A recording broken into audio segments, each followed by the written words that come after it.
কেউ কি বিশ্বাস করবে এই খাল এক সময় নদীর মতো ছিল? কেউ কি বিশ্বাস করবে এই খাল প্রচুর পরিমাণ মাছে পরিপূর্ণ ছিল? দেখেন কিভাবে বুদবুদ, আপনারা অবশ্যই দেখতেছেন কি সুন্দর বুদবুদ ছাড়তেছে, মনে হবে যে এখানে শোল মাছ, কিন্তু না, এখানে কোনো মাছ নেই। দেখেন কত ময়লা আবর্জনা ভেসে যাচ্ছে। এটা হচ্ছে আমাদের সেই লবলং খাল বা লবলং সাগর নামে পরিচিত। এখানে এক সময় প্রচুর পরিমাণ মাছ পাওয়া যেত। একটা সময় এখানে নাকি নৌকা চলতো, মুরব্বীরা বলতো। এখন দেখেন সেই খাল নেই, নতুন করে এখানে খননের কাজ চলতেছে।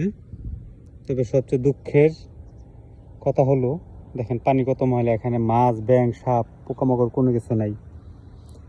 যেভাবে খাল খুঁড়তেছে ঠিক এভাবে যদি পানি দূষণ রোধে কলকারখানার সাথে কথা বলতো যেন কেউ ময়লা পানি না ফেলতে পারে, তাহলে এখানে মাছে পরিপূর্ণ থাকতো। খাল খনন করার পর থেকে এখানে স্রোত যাচ্ছে, কিন্তু পানি ময়লা, দুর্গন্ধযুক্ত, অ্যাসিডযুক্ত।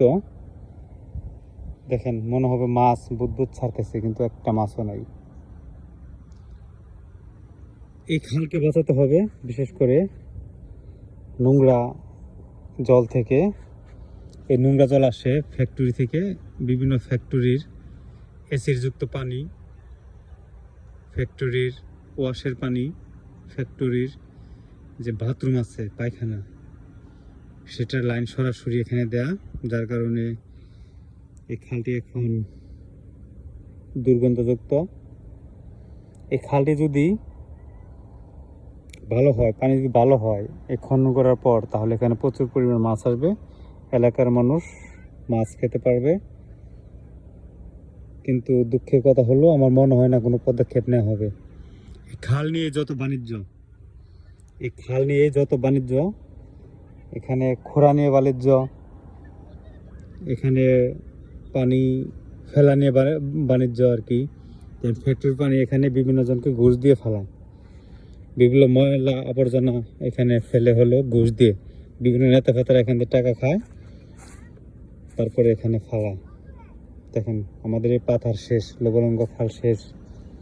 আমার মনে হয় না যে এটা কোনো দিন ভালো হবে। তবে সকলের কাছে প্রত্যাশা এই খালটি যেন খুব দ্রুত পানি দূষণ রোধ হয়ে ভালো পানি হয়, এখানে যেন মাছ আসে, এখানে যেন মাছ খেতে পারি, এটাই আমাদের আশা।